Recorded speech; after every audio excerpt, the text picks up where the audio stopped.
कोयल की आवाज जब मालिक के सरवर कान में जाइए, मालिक के नींद टूट जाइए। जय न मालिक के नींद टूटे, मालिक सोना मुठी बोरहन सिरहान के बगल से हाथ में ला ले छे। लिहुक के मालिक घर आंगन बुहारे। ध्यान देवे श्रोता सज्जन वृंद, माँ बहन बाबू भैया सब।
शिरोमणि श्रोता बंधु मां बहन बाबू भैया सब।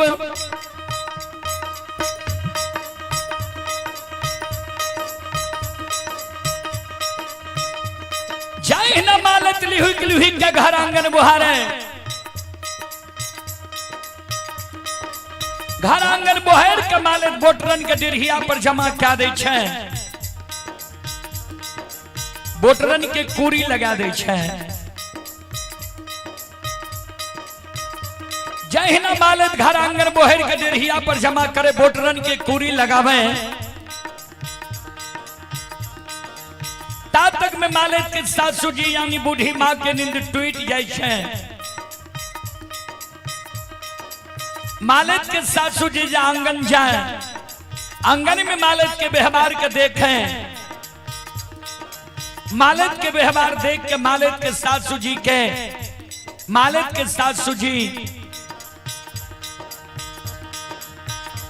जय न मालिक घर आंगन बोहर के डिरहिया पर जमा करे, बोटरन के कूरी लगावे। ता तक में मालिक के सासू जी यानी बूढ़ी माँ के नींद टूट जाए छे। मालिक के सासू जी जा आंगन आवे, आंगन में मालिक के व्यवहार के देखें। मालिक के सासू जी सवेरे सवेरे मालिक के उल्हन दे,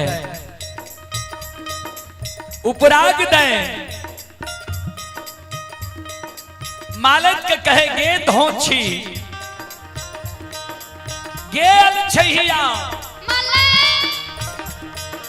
केहन वंश खानदान में तू जन्म ललही है, केहन तोहर बाप भाई रहो, केहन तोहर माय भौजाई रहो, ये एको गो लूर सौर सिखा के तोरा नैहर से सासुर ने भेजलको। तू जे घर आंगन बोहर के डिरहिया पर जमा केलही, बोटरन के कूरी लगेलही है, तोरा ज्ञान नहीं छो जे बोटरन नंगहन होय छै।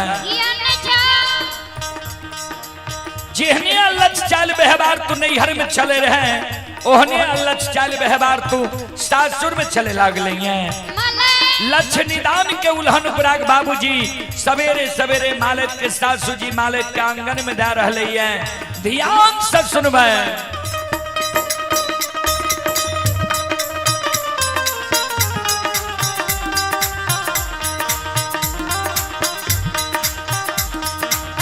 आगे नहीं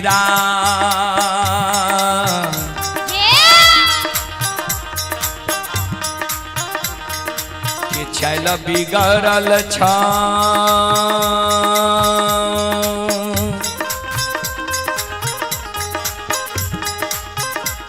हे गे माले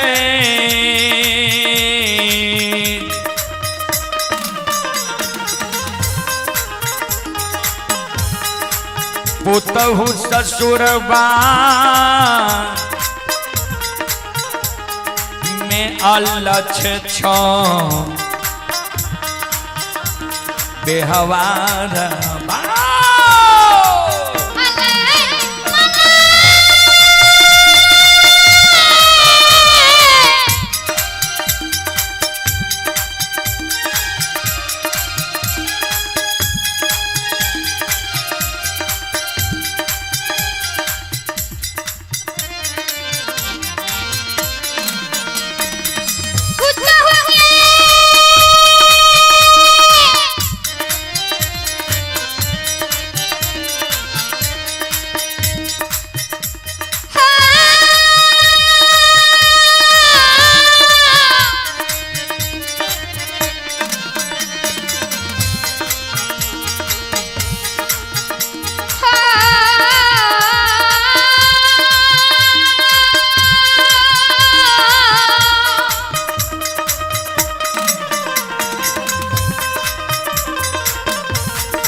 हे यो सकले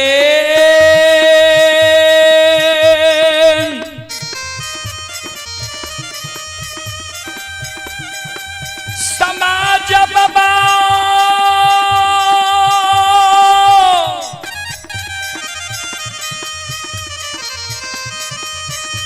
बाबायो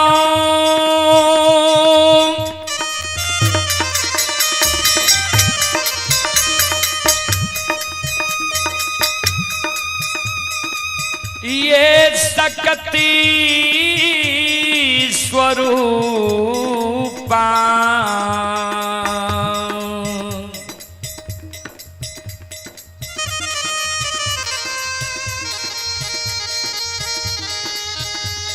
देवी तुल्य माता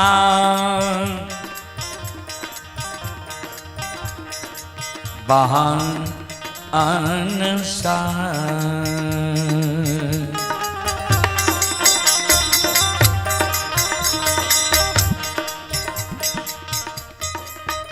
संत शिरोमणि ध्रुवदाबंधु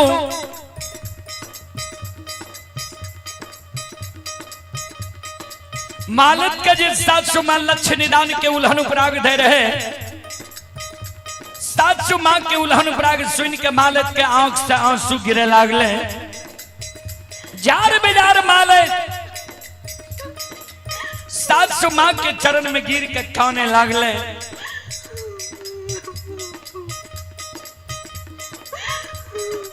सास का कहे हे ये 700 मां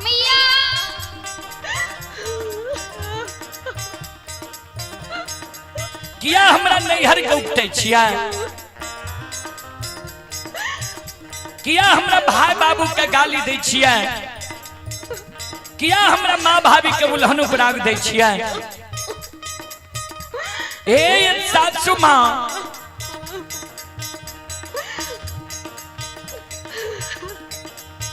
हम गलती कैलो, हमरा यहाँ मारू, लेकिन हमरा नैहर के नहीं उकटो, हमरा भाई बाबू के नहीं गाली दिया, हमरा माँ भाभी के नहीं उल्हन उपराग दिया। हे ये सासू माँ,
आये माफा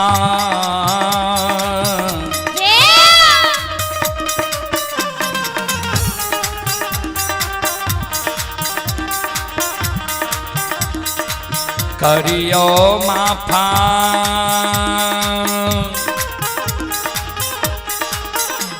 हे ये सासू माँ,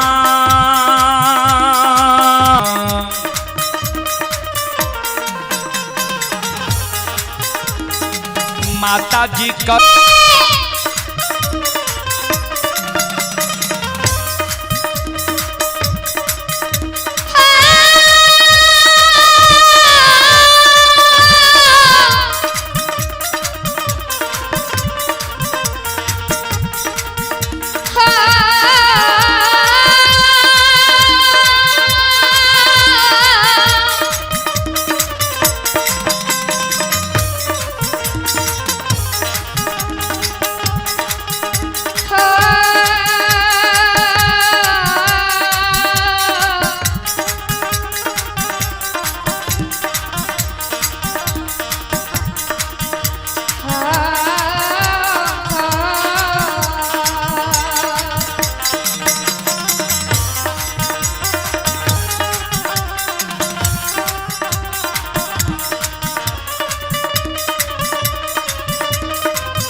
बोलो बोलो माता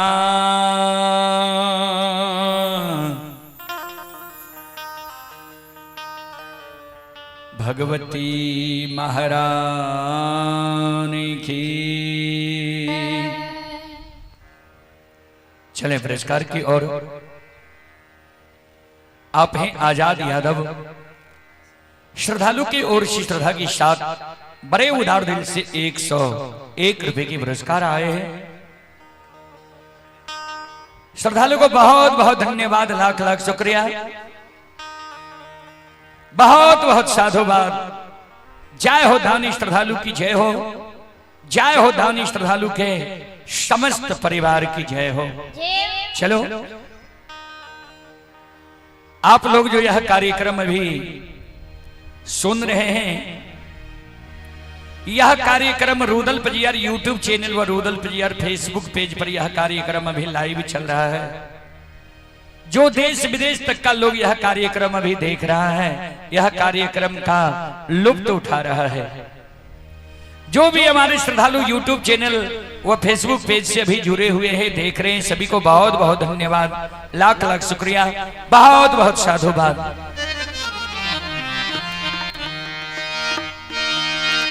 चलें तो प्रसंग की ओर लेकर मैं चलता हूं।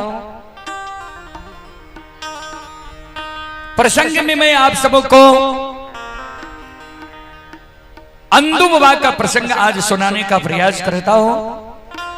आप लोग शांति का दान देकर बैठे, भक्ति प्रसारण सुनकर पुण्य के भागी बने।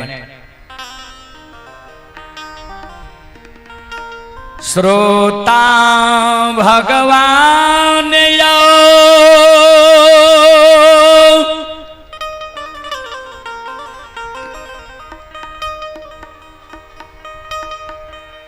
अंतरयामी माली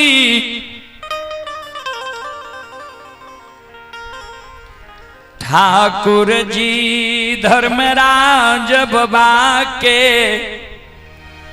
महिमा यही दुनिया में अगम अपार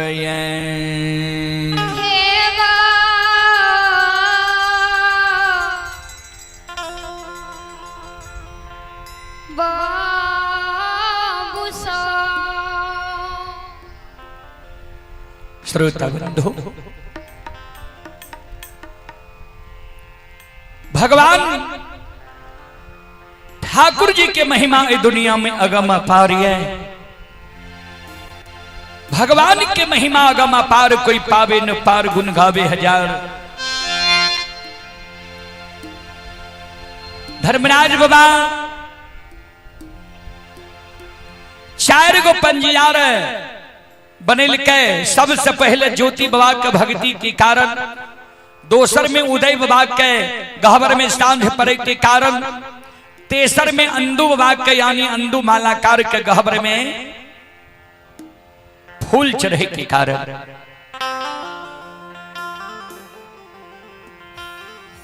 अनदो बाबा जब पंजियार बनई रही, ठाकुर जी धर्मराज बाबा से अंदु बाबा मांग लके जो हमरा जब पंजियार बने बहा, धर्म के भक्त बने बहा, तो हमरा दौना फुलबारी चाहिए, हर के बैल चाहिए, डेढ़िया पर बखारी चाहिए, जात से हमरा एहन चाहिए जे हमरा गहवर से कोई निराश भाकर नहीं जाए।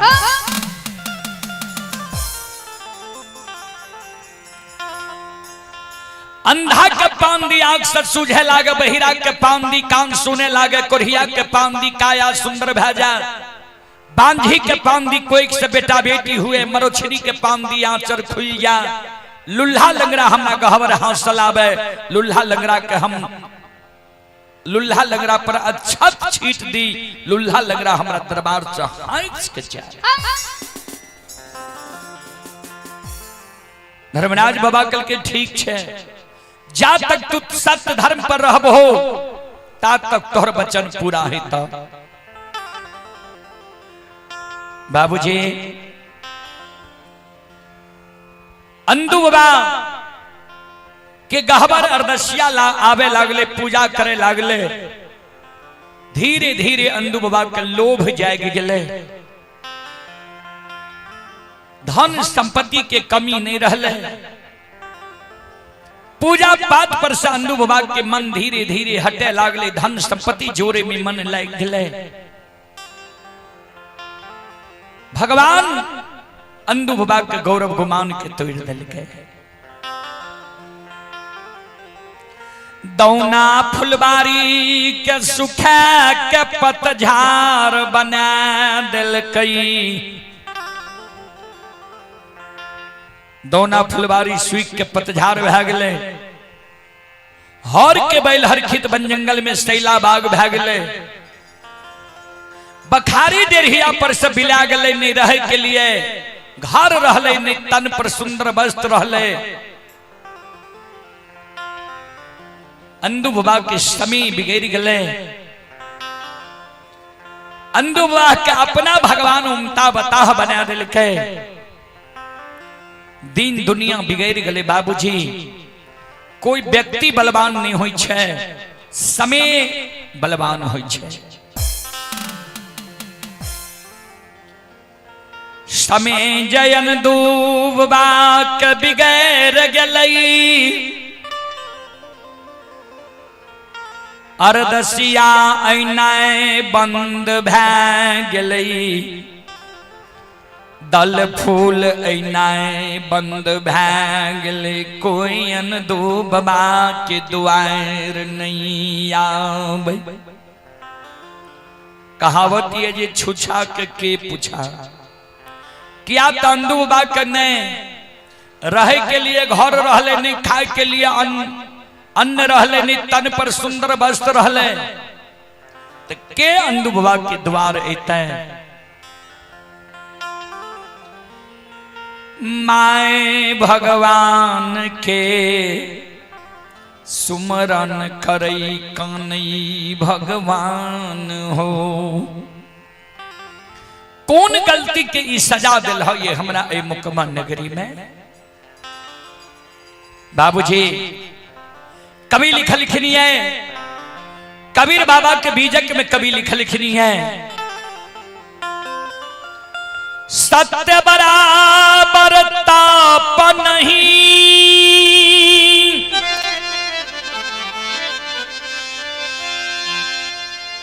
झूठ बराबर नहीं पाप।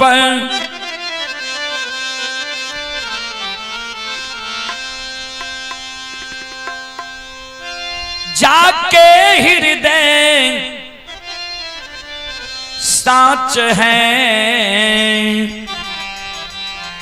ताके हृदय प्रभु आ।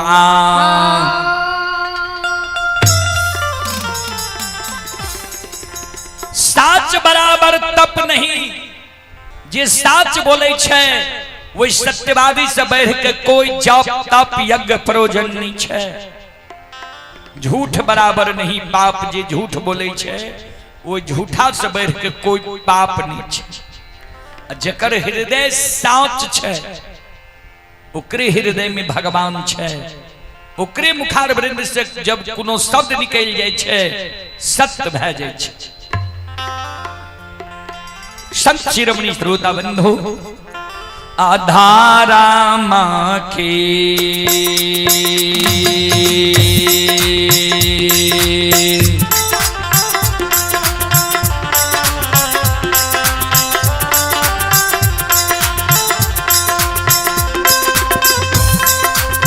हे यो सुन भैया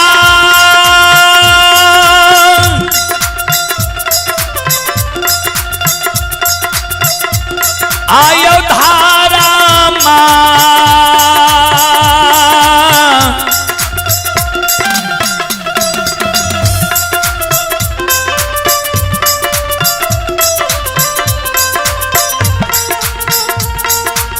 माँ के लीला।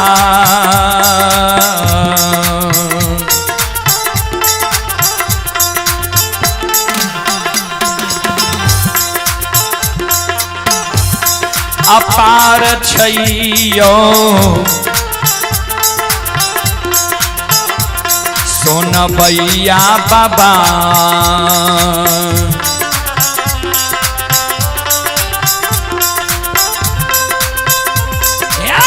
यो जाओ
चले पुरस्कार की ओर। आप हैं संत शिरोमणि त्रोदा बंधु, ये बरौनी यादव आदाबारी के निवासी हैं। बरौनी यादव जी की ओर से श्रद्धा की साथ भरी उधार दिल से शानदार 51 रुपए की पुरस्कार आए हैं। श्रद्धालु को बहुत बहुत धन्यवाद, लाख लाख शुक्रिया, बहुत बहुत साधुवाद।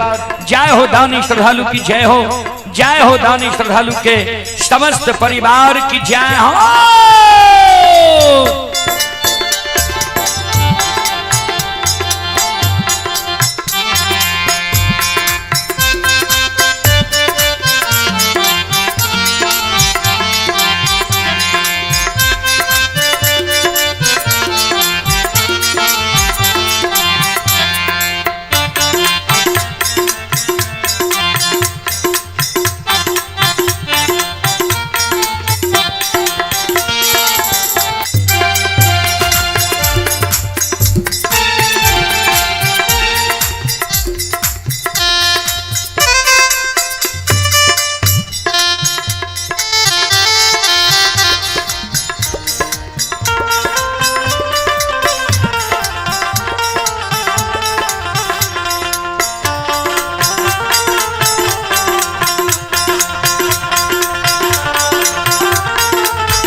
शिरोमणि त्रोदा बंधु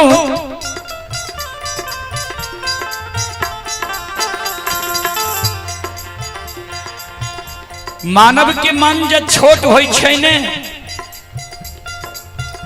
भगवान के प्रति जब मानव सुरता लगावे छै, भगवान के दया मानव पर हुए लगे छे। बाबूजी श्रोता बंधु ए हमारी माँ बहन बाबू भैया सब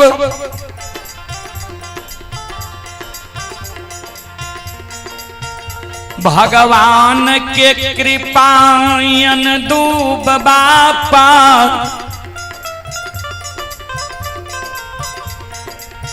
मोकमा नगरी में भैर अब धीरे धीरे अंदू बाबा के दल फुलावे लागल है, दल फुल में जा लागल है। दो चार 10-20 गांव में तो शोर रहे जे अंदू बाबा को कोई चीज के कमी नहीं है। भगवान अंदू बाबा के धन संपत्ति देने छे। अंदू बाबा भूखा के अन्न प्यासा के पानी निवस्त्री के वस्त्र दै छे। लुल्हा लंगड़ा के अंदू बाबा बिलमा के राखे छे।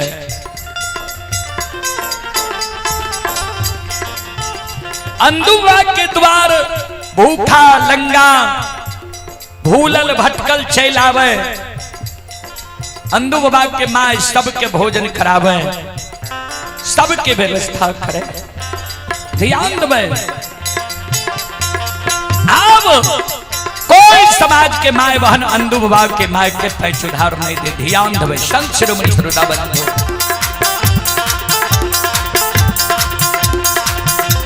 आओ ये भगती ये भजन के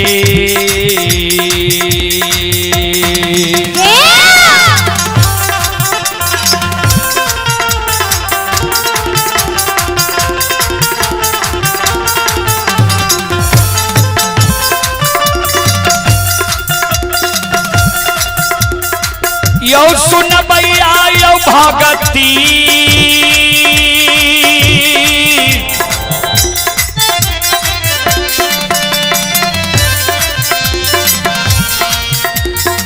तियो भजन के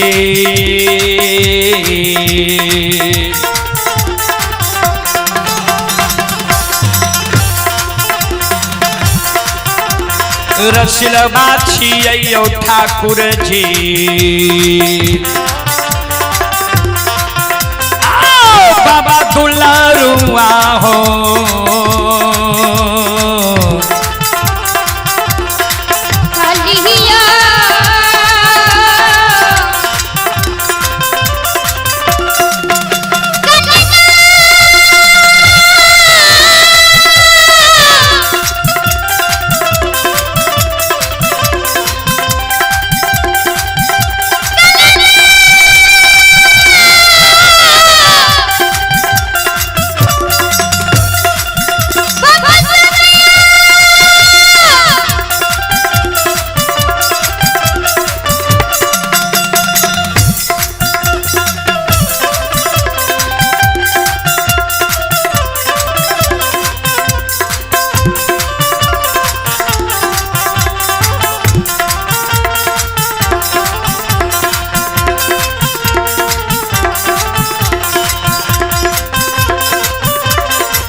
हे यो सुनो सुनो सुनो भैया सुन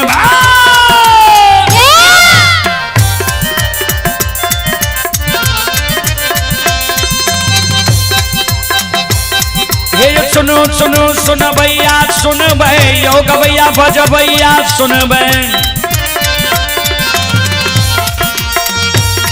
और ये माँ बहना ये ध्यान से सुन भै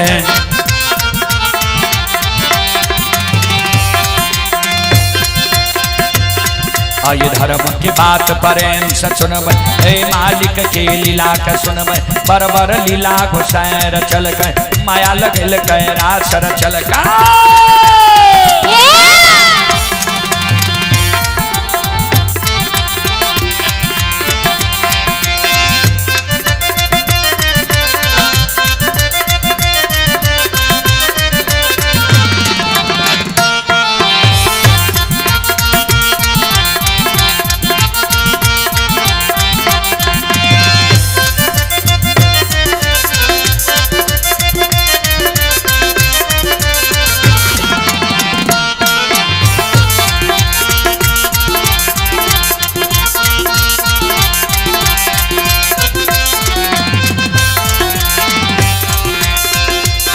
हे यो भागक बेर भगवती के स्मरण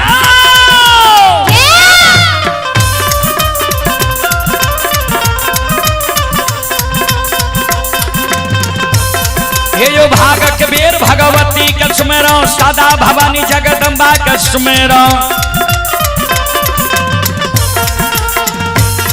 आये ज्ञान दे भैया गुरु बाबा के स्मरण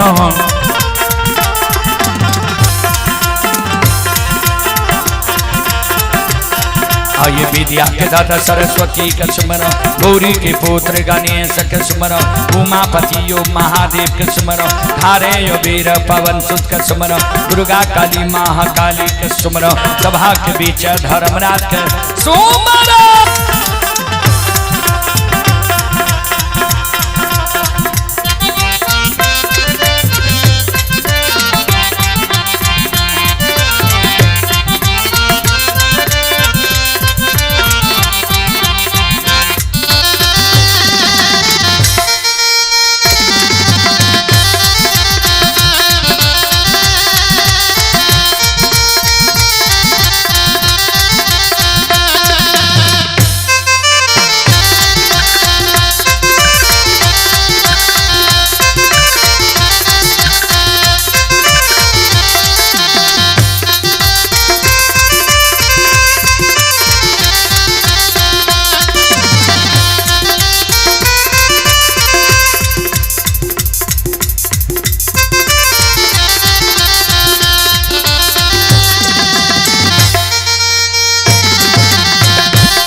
शिरोमणि त्रोड़ा बंधु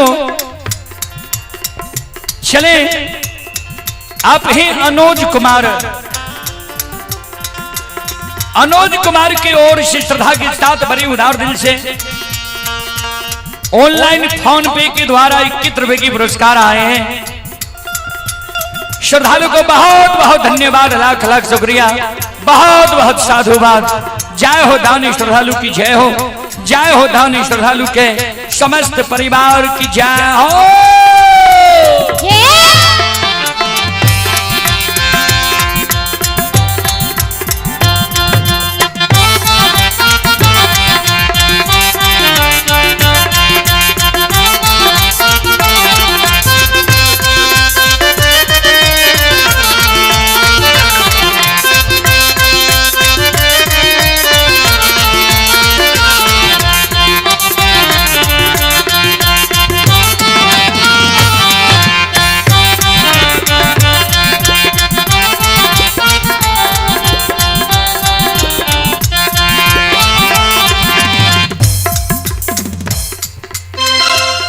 हे हो भला बाबा भंडार का भरिए दी हो,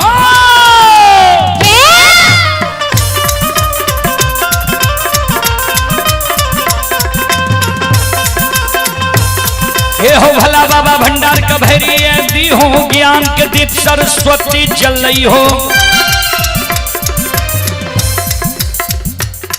आये तन से ने भूलता मन से ने छोड़ता, आये सर में सबैया सबक कह दी हो, सेवक के मन की मनोरथ पुरई हो, बिगड़ल काम कभी मल बनई हो।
आये धर्म के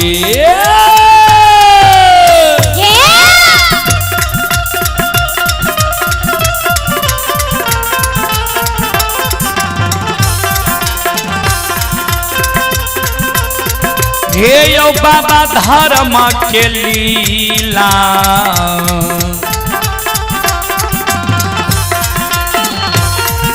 अपार छे समाज बाबा,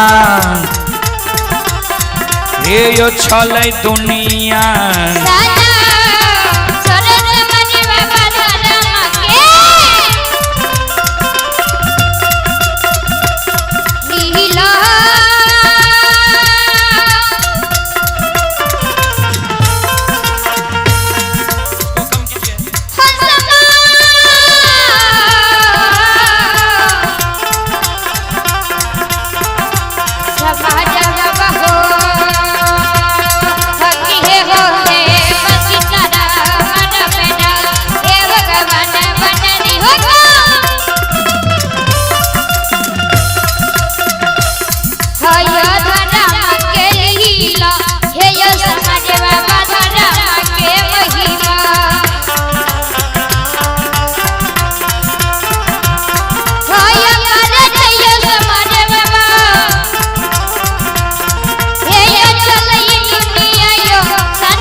दुनिया में अगम अपार, कोई पावे न पार, गुण गावे हजार, भक्त करे जय जयकार। अंधुबा भगाइत में गले है, माए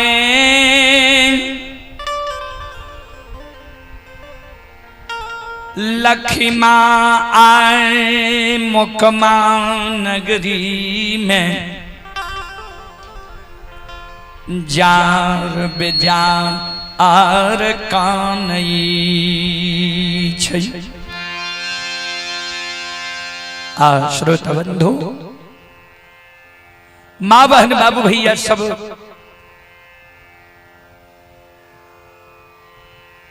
पांच दिन से अंधु बाबा के मां अन्न के कारण मुकमा नगरी में भूखल छे। अन्न के कारण अंधु बाबा के मां कौने भगवान किया, जा तक घर में धन संपत्ति रहले, अन्न रहले, भोजन के घर में अन्न नहीं रहे, अतिथि मेजबान आवे, माँ समाज से पैंच उधार मांग के ले आवे, अतिथि मेजबान के भोजन करा दे। आज तक ककरे लौटा के माँ पैंच उधार नहीं दिल किया। तो अंधु बाबा ने हल जोते ने, कुदार पारे ने, बोइन मजदूरी करे नहीं, देश विदेश प्रदेश जाए ता 5 उधार लौटा के अंधु बाबा को ना देते हैं। अब समाज के कोई माय बहन अंधु बाबा के माय के 5 उधार दे ले तैयार नहीं होए। जिकरे द्वार अंधु बाबा के माय जाए वह फटकार देगे मलिनिया। कौन बेटा पर तू 5 उधार मांगे ले चल आवे छे। श्रोता बंधु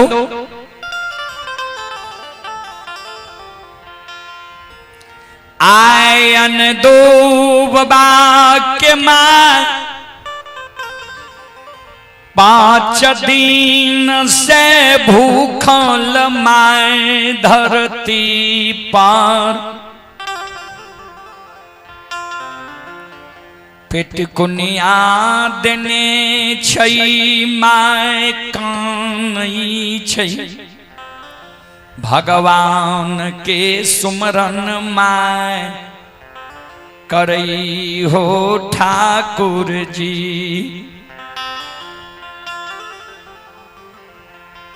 कोई चीज के कमी भगवान हमारा नहीं देने रो। आय केहन दिन विधाता हमर कह दिल है। हम भूखा के अन्न प्यासा के पानी निवस्त्री के वस्त्र दे रही है। लुल्हा लंगड़ा के हम बिलमा के राख रही है।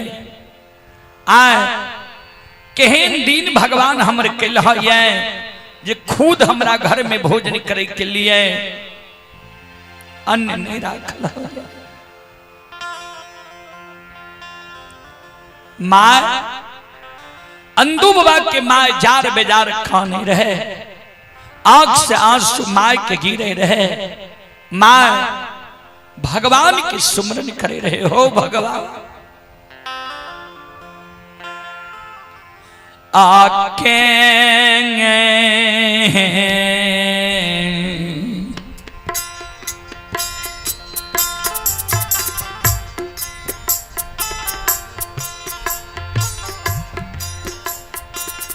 दीना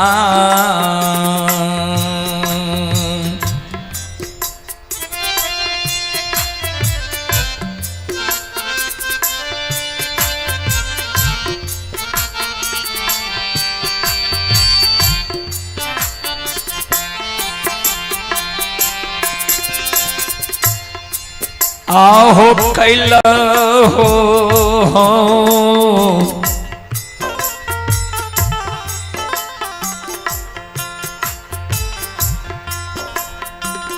ठाकुर जी।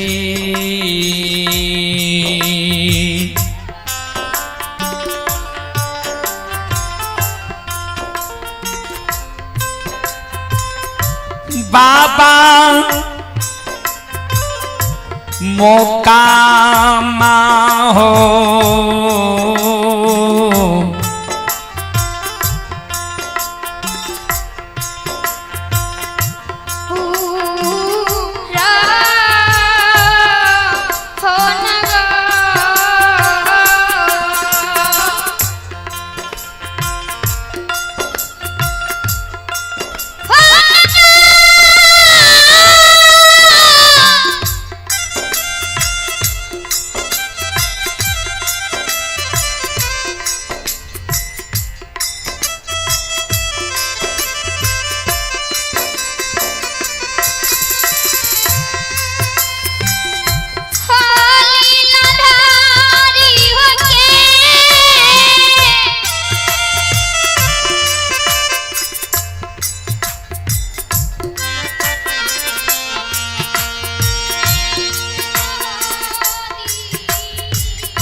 अंदू बाबा के माए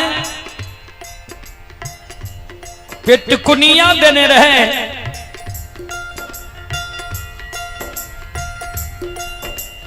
अब माए कौन नहीं रहे, स्रोत सज्जन वृंद माँ बहन बाबू भैया सब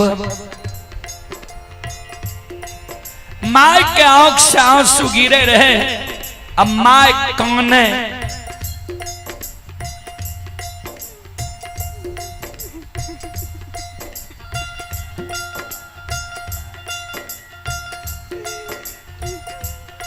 माई जी कौन रहे, आंख से आंसू जी माई के गिरे रहे।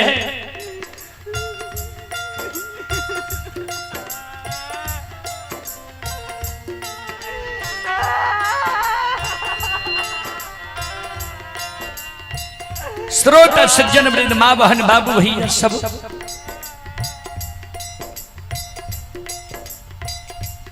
अंदू बाबा के माँ जे कौन रहता। अंदू बाबा भगत गैब के आए 2 4 5 10 दिन पर है। आवाज लगने आवे माई गे माए,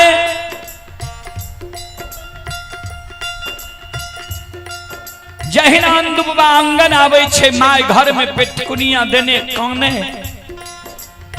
माय के आंसू गिरे।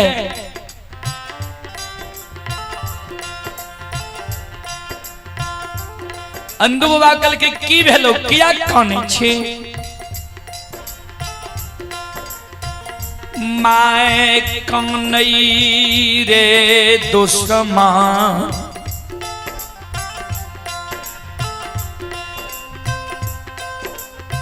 कहन कूल कलंकी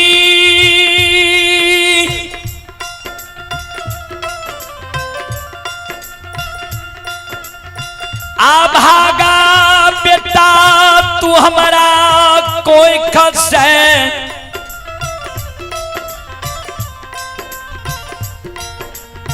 जन्म ले लही जे कौन पाप यई मोकमा नगरी में तू कैलही है। कौन पाप है मोकमा नगरी में तू कैलही है। जय पाप से दौना फुलवारी सूख गले, हर के बैल हर खित बन जंगल में सैला बाग भै गले। कोई चीज के कमी भगवान नहीं राखने रहे। आए रहे नहीं घर रहलो, नहीं तन पर वस्त्र रहलो, नहीं घर में अन्न रहलो भोजन करे के लिए। रे अभागा बिना पाप के धन नष्ट नहीं होई छे। कौन पाप तू कैलही ये मुकमा नगरी में।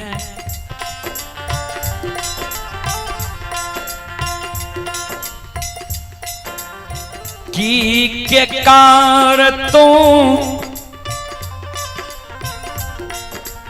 खेत खलिहान आए दिलही है। या केकरा बेटी पुतहु के तू कुदृष्टि से देख लेलही है जे ई दुर्दशा भेलो यूं तो। रे अभागा रे दुश्मन रे तोरे रे पाप से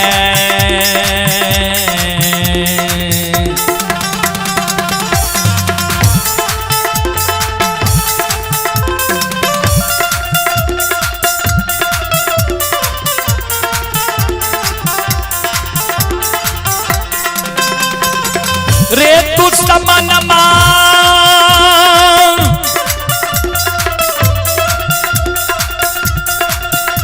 आरे तोरे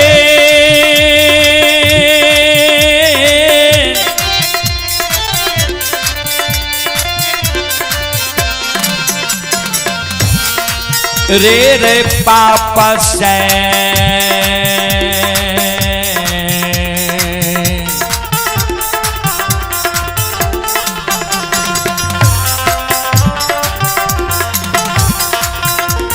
अरे सुखलई रे दुश्मना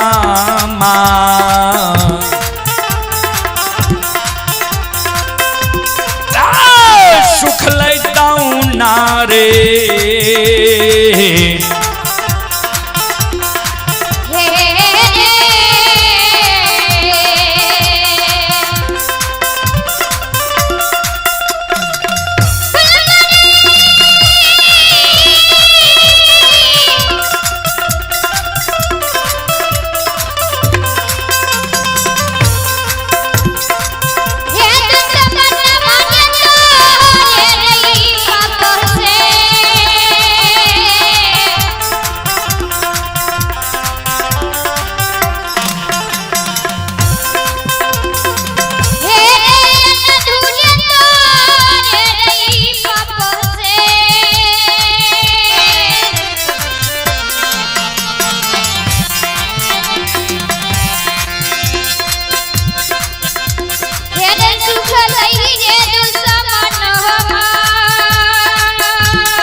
बिना पाप के संपत्ति नष्ट नहीं होय छे, धन नष्ट नहीं होय छे, लक्ष्मी नहीं भागे छे द्वार से।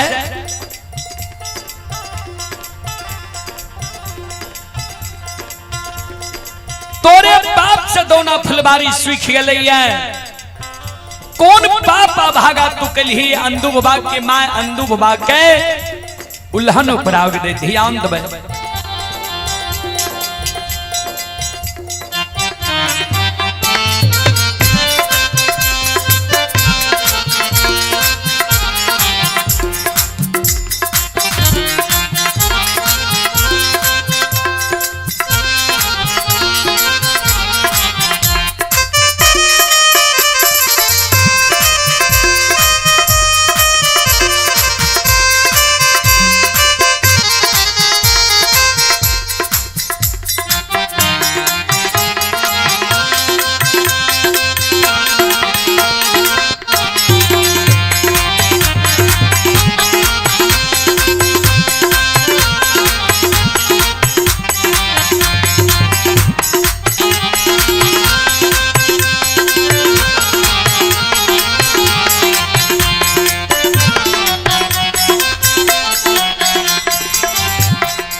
माय के शब्द सुन के अंधु बाबा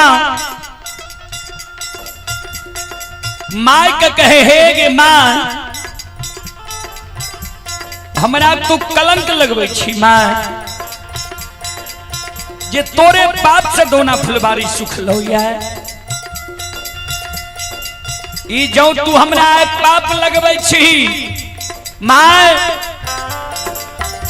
समाज के लोग ई बात जान जेता है, समाज के लोग ये बात जान जेते होइत बिहान समाज में पूरे समाज के कानो कान भा जेते ये अंधुए के पाप से दोना फुलबारी सुख लैया। समाज में जे चलबै समाज में कोई लोग सवेरे सवेरे हमरा बोले ले नहीं देते, कहते रे पपियाबा कौन पाप तू कलही जे तोरा पाप से दोना फुलबारी सुख गेलो।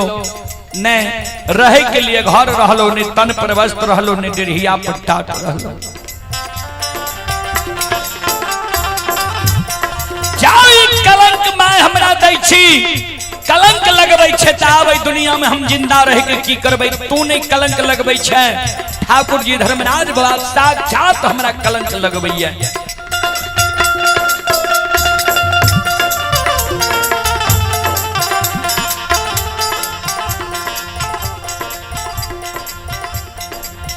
जाओ हमरा कलंक दै छै,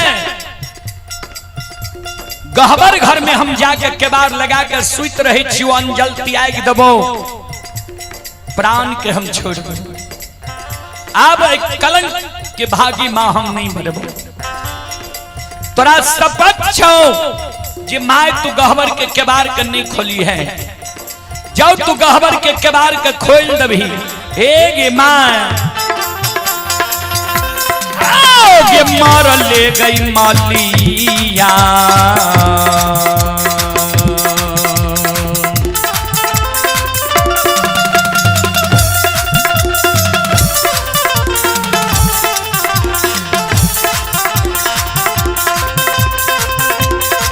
ये धर्म तमागे मार ले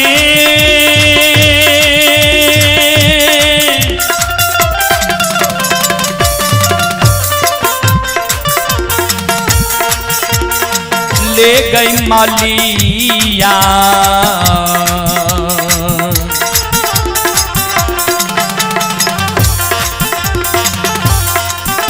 आगे बेटा के मुंह धर माता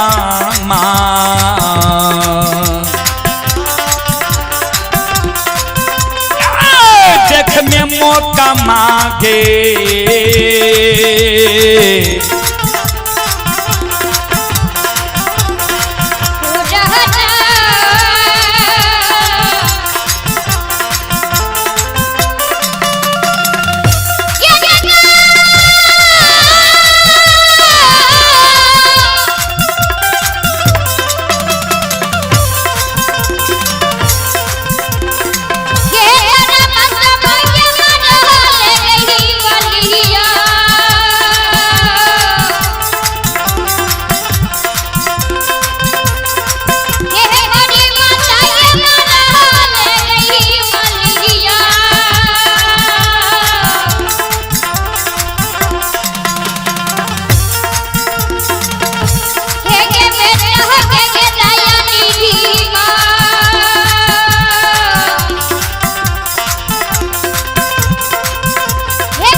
मरले मलिया बेटा के तुम मुंह देख में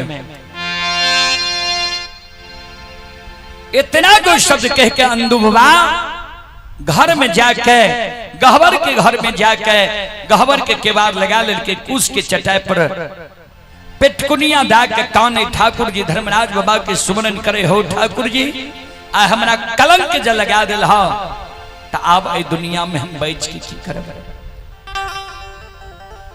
संत शिरोमणि श्रोता बंधु मां बहन बाबू भैया सब चले पुरस्कार की ओर। आप हैं अहीर अंजय कुमार यादव यदुवंशी। अहीर अंजय कुमार यादव यदुवंशी ये श्रद्धालु हिमाचल प्रदेश से भी लाइव कार्यक्रम देख रहे हैं। श्रद्धालु की ओर से 21 रुपए की पुरस्कार आए हैं। श्रद्धालु को बहुत बहुत धन्यवाद, लाख लाख शुक्रिया, बहुत बहुत साधुवाद। और आप हैं दिगंबर यादव। दिगंबर यादव जी की ओर से श्रद्धा के साथ भरी उदार दिल से शानदार 51 रुपए की पुरस्कार आए हैं। श्रद्धालु को बहुत बहुत धन्यवाद, लाख लाख शुक्रिया, बहुत बहुत साधुवाद। जय हो दानी श्रद्धालु की जय हो, जय हो दानी श्रद्धालु के समस्त परिवार की जय हो। अइला सेवकिया बाबा तोहरे दोरिया हो बाबा हो।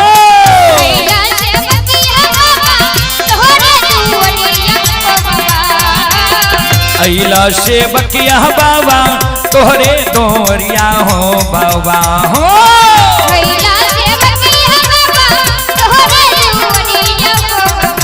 बाबा हो सेवक के मन के मनोरथ पुरई हो बाबा।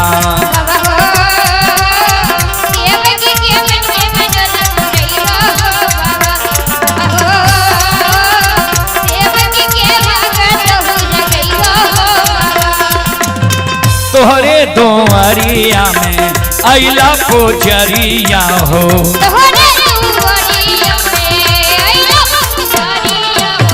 एक बेरा फेरी दी हो सेवक पर नजरिया हो।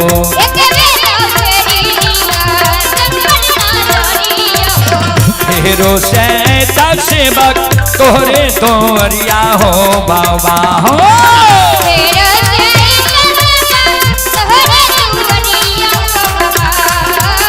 फेरो सैता सेवा तोहरे दोरिया हो बाबा हो।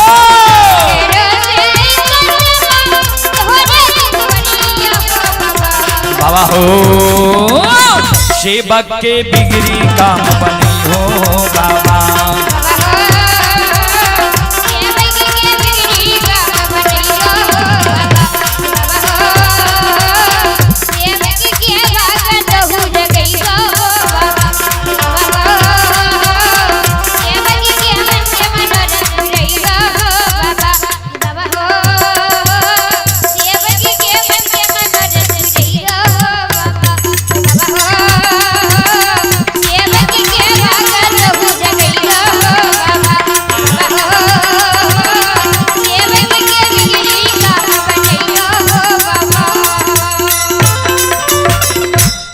बोलो बोलो सच्चे दरबार की।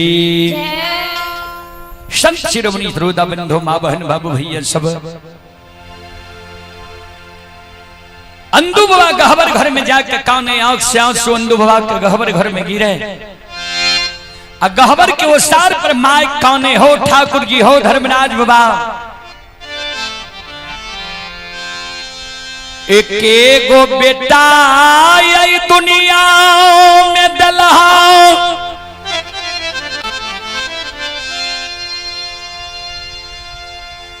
उदमाई त बेटा के चढ़ा दिल हो।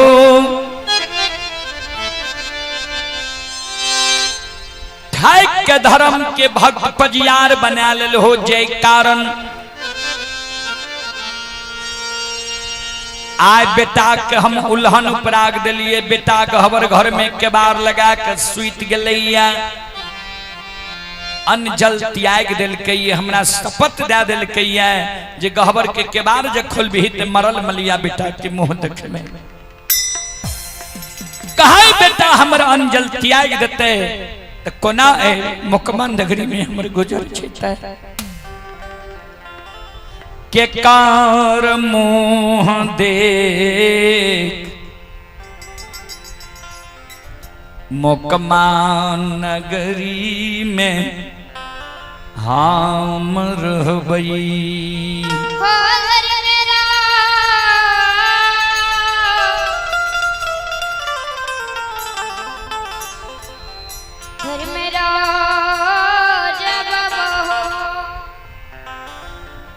बाबूजी अंधु बाबा गहवर घर में काने माय ओसार पर काने भगवान के सुमरन करे।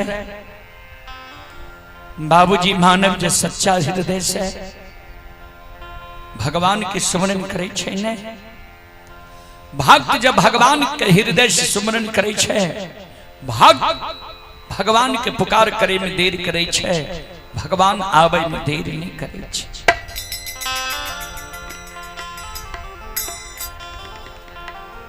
भगवान माया के विस्तार का दिल कई है। ठाकुर जी धर्मराज बाबा बजरंग बली के कह के बजरंग बली आए हमर इच्छा हुई है चलू अंधु के द्वार। अंधु के कष्ट दुख के आए है लवे। दोनों माय बेटा व्याकुल भै रहले है। कल के सरकार कौन रूप में जेबे अंधु के द्वार। धर्मराज बाबा कल के जेहन समय रहे छे वहन रूप धारण करके भक्त के द्वार हम जाय छिए। कल के सरकार केहन समय छे। धर्मराज बाबा कल के अंधु के घर में एक शाम के सीधा नहीं छे। 5 दिन से अंधु के माय भूखल छे। 7 दिन के भूखल संत के रूप धारण करके अंधु के द्वार चलू। अंधु के माय के और अंधु के कहवे भोजन के व्यवस्था करे ले। देखिए दुखक समय में भोजन के व्यवस्था करे छे कि नहीं। दया छे कि नहीं। धर्मराज बाबा बजरंग बली आपन रूप के छोड़ दिलकै। संत के रूप धारण कै लेलकै। द्वादश चंदन 13 ताक जनो 8 अंग शरीर में भभूत झुनकी लागल खराव झुनकी लागल हाथ में छरी बगल में सगुन की पूथी बजरंग बली धर्मराज बाबा अंधु बाबा के द्वार के बात धल गई है माया का विस्तार क्या दिल गई है ध्यान से सुन श्रोता सज्जन वृंद माँ बहन बाबू भैया सब हे यो माया बाबा विस्तार करल का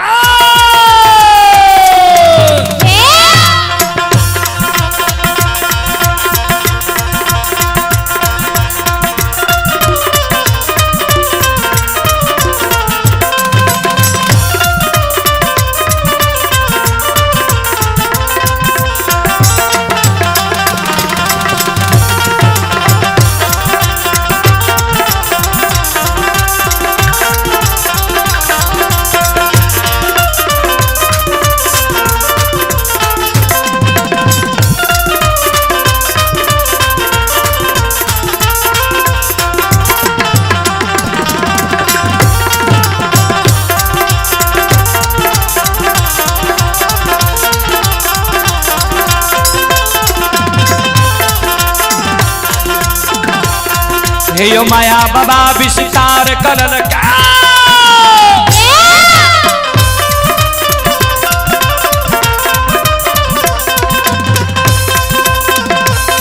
हे यो माया बाबा विस्तार करल कई अपन रूप के छोड़िए दिल के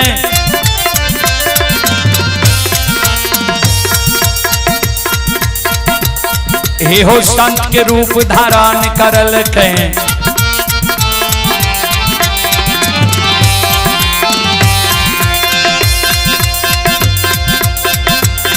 हे हो मकमापुर की बात धरल कई सुनो सुनो सुनवैया सुनबै हे योग भैया बजबैया सुनबै माँ बहना अदाबारी के सुनबै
हे यो ई देवता सतरंगिया छिया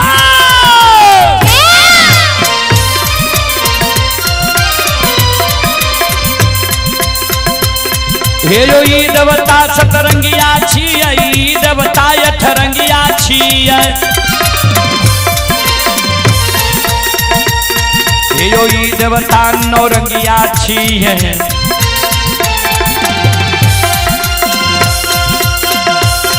आई देवता दसरंगिया छिए इनकर नाम अनेक लगैया कोई एकरा निरमोहिया कहे छे कोई एकरा छलगरिया कहे छे कोई एकरा बाबू कैलाश कहे छे कोई एकरा निरंजन कहे छे कोई एकरा निराकार कहे छे कोई एकरा यमराज कहे छे कोई एकरा धर्मराज कहे छे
श्रोता बंधु माँ बहन बाबू भैया सब चले पुरस्कार की ओर। आप हैं आदित्य वीडियोग्राफी आदाबारी, थाना चौथम, जिला खगड़िया।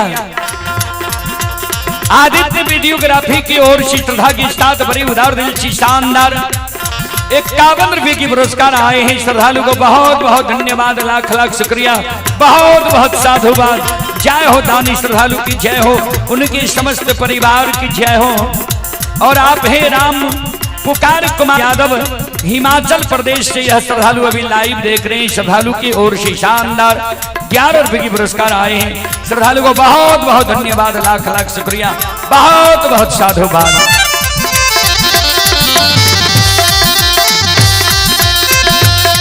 हो भला बाबा भंडार कभरिए दी हो,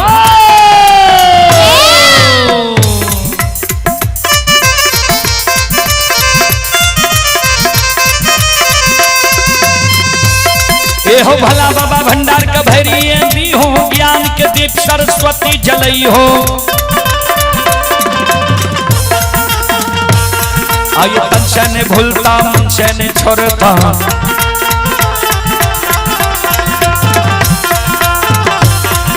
शर में सबैया सेवक कहती हो, सेवक के मन की मनोरथ पुरई हो, बिगड़ल काम कभी मल बनई हो।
धर्मराज पिता और बजरंग बली आए आनंद ये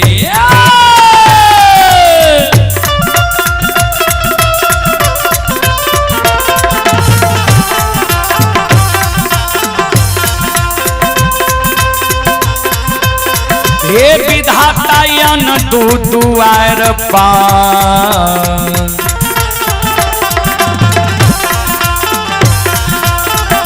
हो ठाकुर जी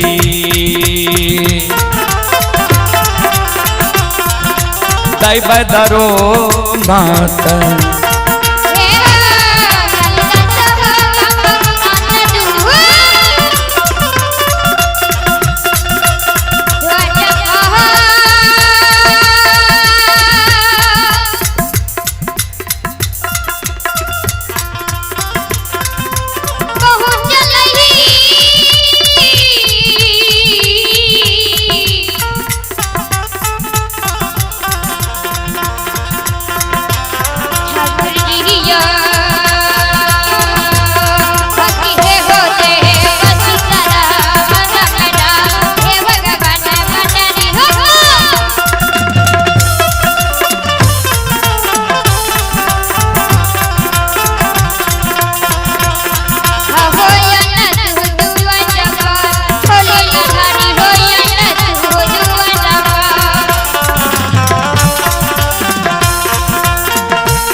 भगवान अंदुबला के द्वार पर पहुंच गए हैं।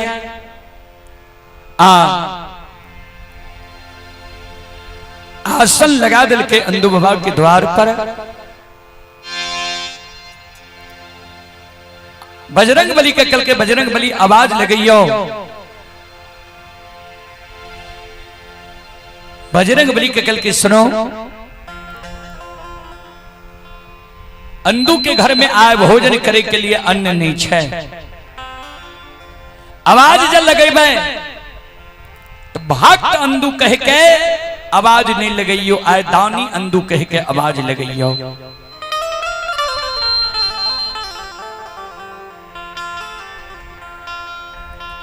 बजरंग बली द्वार पर आवाज लगावे, अंधु दानी बाबू घर छिए आंगन छिए, घर आंगन से बाहर होबू, द्वार पर आबू। बहुत दूर से अपने के नाम सुन के अपने के द्वार अलो ये।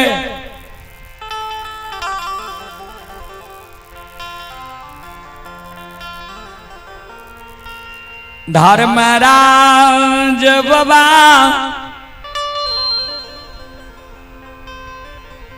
बजरंग बली के शब्द सुन अंधु बाबा के मैं सुनई है। श्रोता बंधु,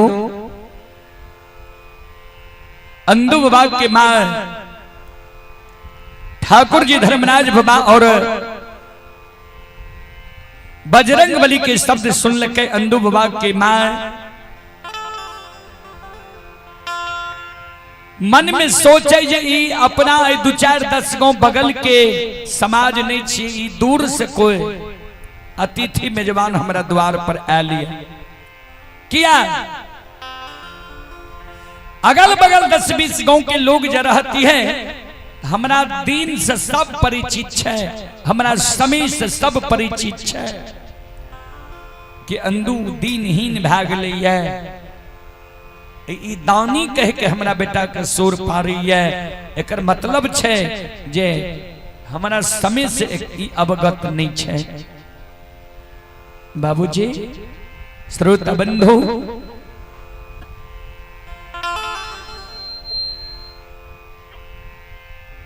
बहन बाबू भैया सब ध्यान देवे।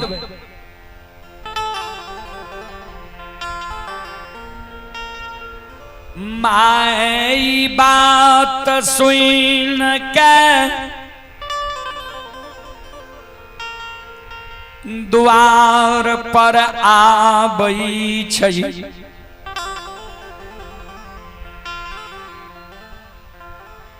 तेरह ताक जनौ द्वादश चंदन 8 अंग शरीर में भभूत देख है। मां दोनों कर जोड़ के प्रणाम करे।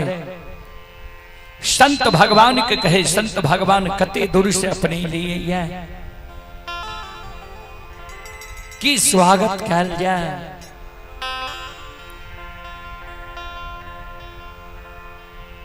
भगवान अंधु बाबा कि माय के शब्द सुन के बजरंग बली के इशारा करे जे माय के कह दियो जिस 7 दिन की भूखल अपने द्वार एलो ये।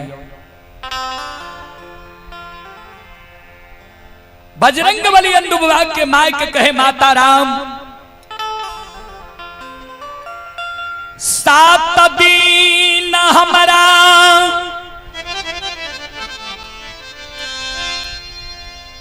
बाट में बीत गई है।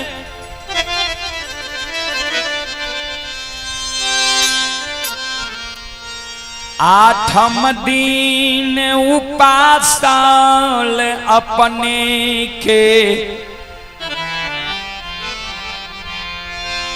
द्वार अइलो ये। मां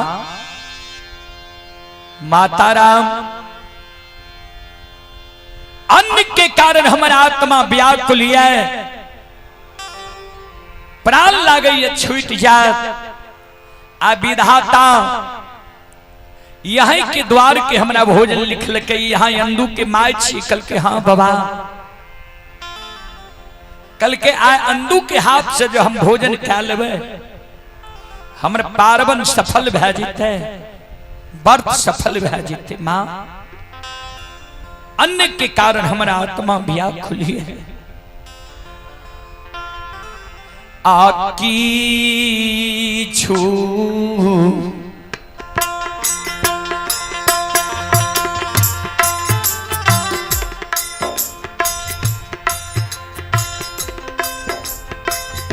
हे धार माता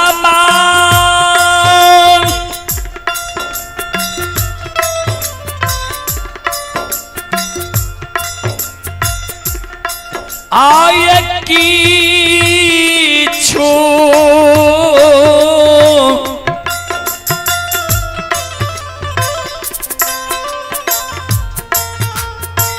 छूय भोजाना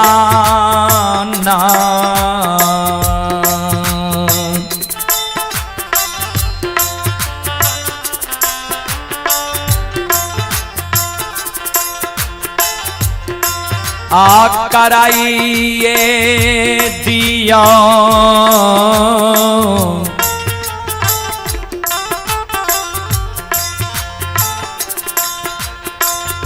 माता जी।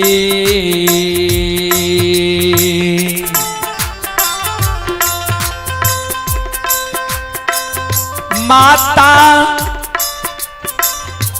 मोका माये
चले पुरस्कार की ओर। श्रोता सज्जन वृंद मावहन बाबू भैया सब